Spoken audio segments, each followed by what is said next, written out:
This might be one of the most important videos I've ever made. And in the next few minutes, I'll show you how initiating conversations with women in real life actually supports women's rights and equality rather than going against it. If you're a woman that has seen guys talking to girls videos on the internet and find it sexist, please watch this video. And if you're a guy that is interested in getting better in this area and start initiating conversations with women in real life, but find this space toxic and are afraid of judgments from women, also please watch this video. Now, first of all, to all the women watching, I understand why you might be frustrated. You go to a club and some random guy starts touching you out of nowhere. You go on a date, and when you tell the guy that you don't want to sleep with him, he gets mad or just keeps pressuring you. And yes, there are a lot of pickup artists who teach men to view women as conquests, to fill their ego and promote toxic masculinity. Now let's put these guys in bucket one. Now let me tell you some things about myself. I don't judge women based on their body count. What I look for in a girl is confidence, charisma, and intelligence, rather than how feminine or compliant she is. I don't care if a girl earns more than me. As a matter of fact, I hope she does. I was also in an open relationship with a bisexual girl who slept with others, and I had no problem with it.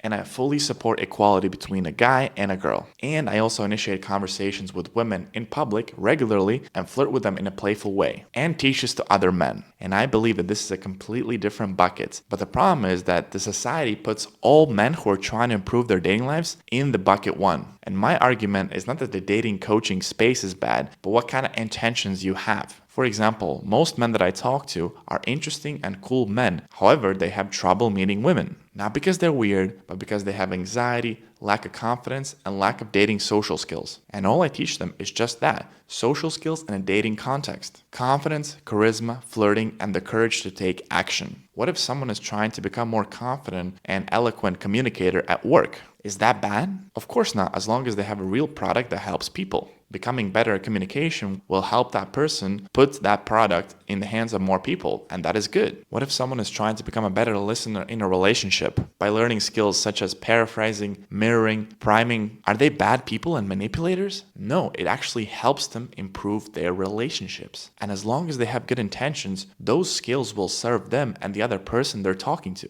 And it's exactly the same thing in dating. Imagine you're a woman at a bar and you have two men coming up to you. First guy just stands there awkwardly for 10 minutes, staring at you and creeping you out. And then suddenly comes up to you, is visibly nervous, avoids eye contact, and just starts telling you how beautiful you look or asking you random and boring questions. Then asks you to buy a drink, and the conversation is extremely boring and slowly but surely coming towards an end. Maybe he even tries to touch you to demonstrate some interest, but he does it too fast with no calibration, and it comes off as creepy and makes you feel uncomfortable. Now contrast the second guy who comes up to you in a confident manner, has strong eye contact, gives you a more creative compliment, and rather than just peppering you with boring and random questions, is able to lead the conversation and make it playful and flirty. And at the same time, this guy has no trouble showing his vulnerable side, and hence you can also connect with him on an emotional level. And imagine both of these guys are smart, interesting, intelligent, and with good intentions of meeting other person. And while one guy is nervous and clueless of what to do, the other guy is confident, charismatic, and flirtatious. You'll probably pick the second guy, right?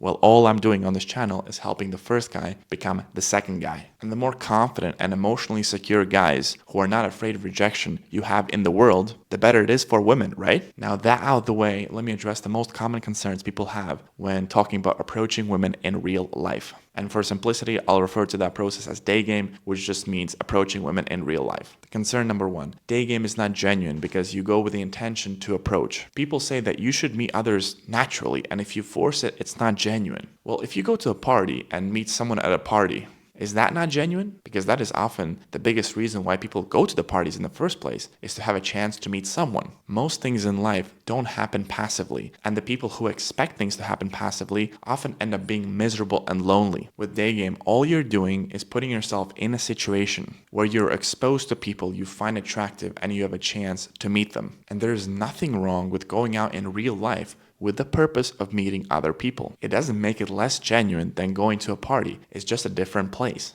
Concern number 2. When you approach women, you bother them. Now, every woman has had an experience when a guy came up to them in a creepy way and made them feel uncomfortable. Now, I've had countless women tell me that in the past they've had the same negative experience when a guy came up to them, did it in a very bad way, and made them feel uncomfortable. And then at the same time, they tell me, the way you did it, I actually liked it. So it's not about the fact that you're doing it, but how you do it. And that is why my channel exists. I'm trying to teach guys how to do it the right way, so when they do, they don't creep out the girls and make them feel uncomfortable. However, there are some minority of girls who will always be annoyed that I came and interrupted their day for 5 seconds, no matter how good your approach is. But the thing is, we are constantly interrupted in our lives by other people calling us and messaging us and other businesses trying to sell us through advertisements. We live in a capitalistic society where advertising and reaching out to other people is expected. And yes, sometimes it can be annoying, but that's the price we pay for progress that makes the business and the world go around. If you want to escape that, you can move to the woods and a cabin and no one will bother you. Concern number 3.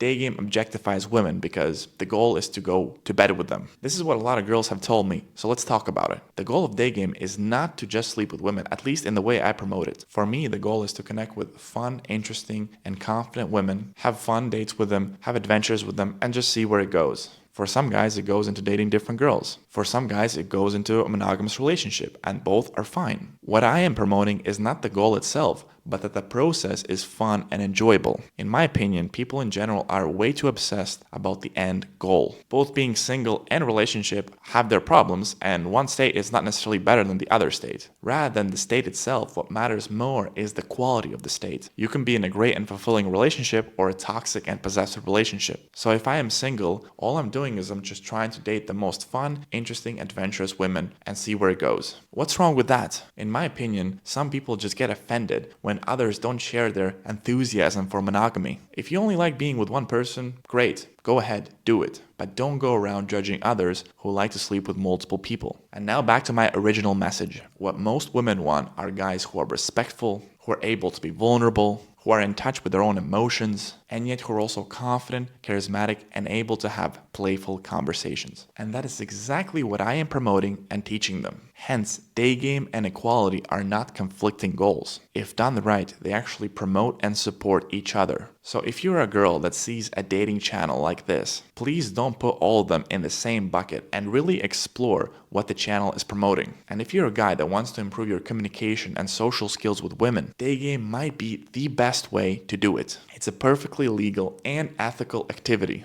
that is also good with women as long as you have good intentions. Hope you like this video. Let me know in the comments what you think about this.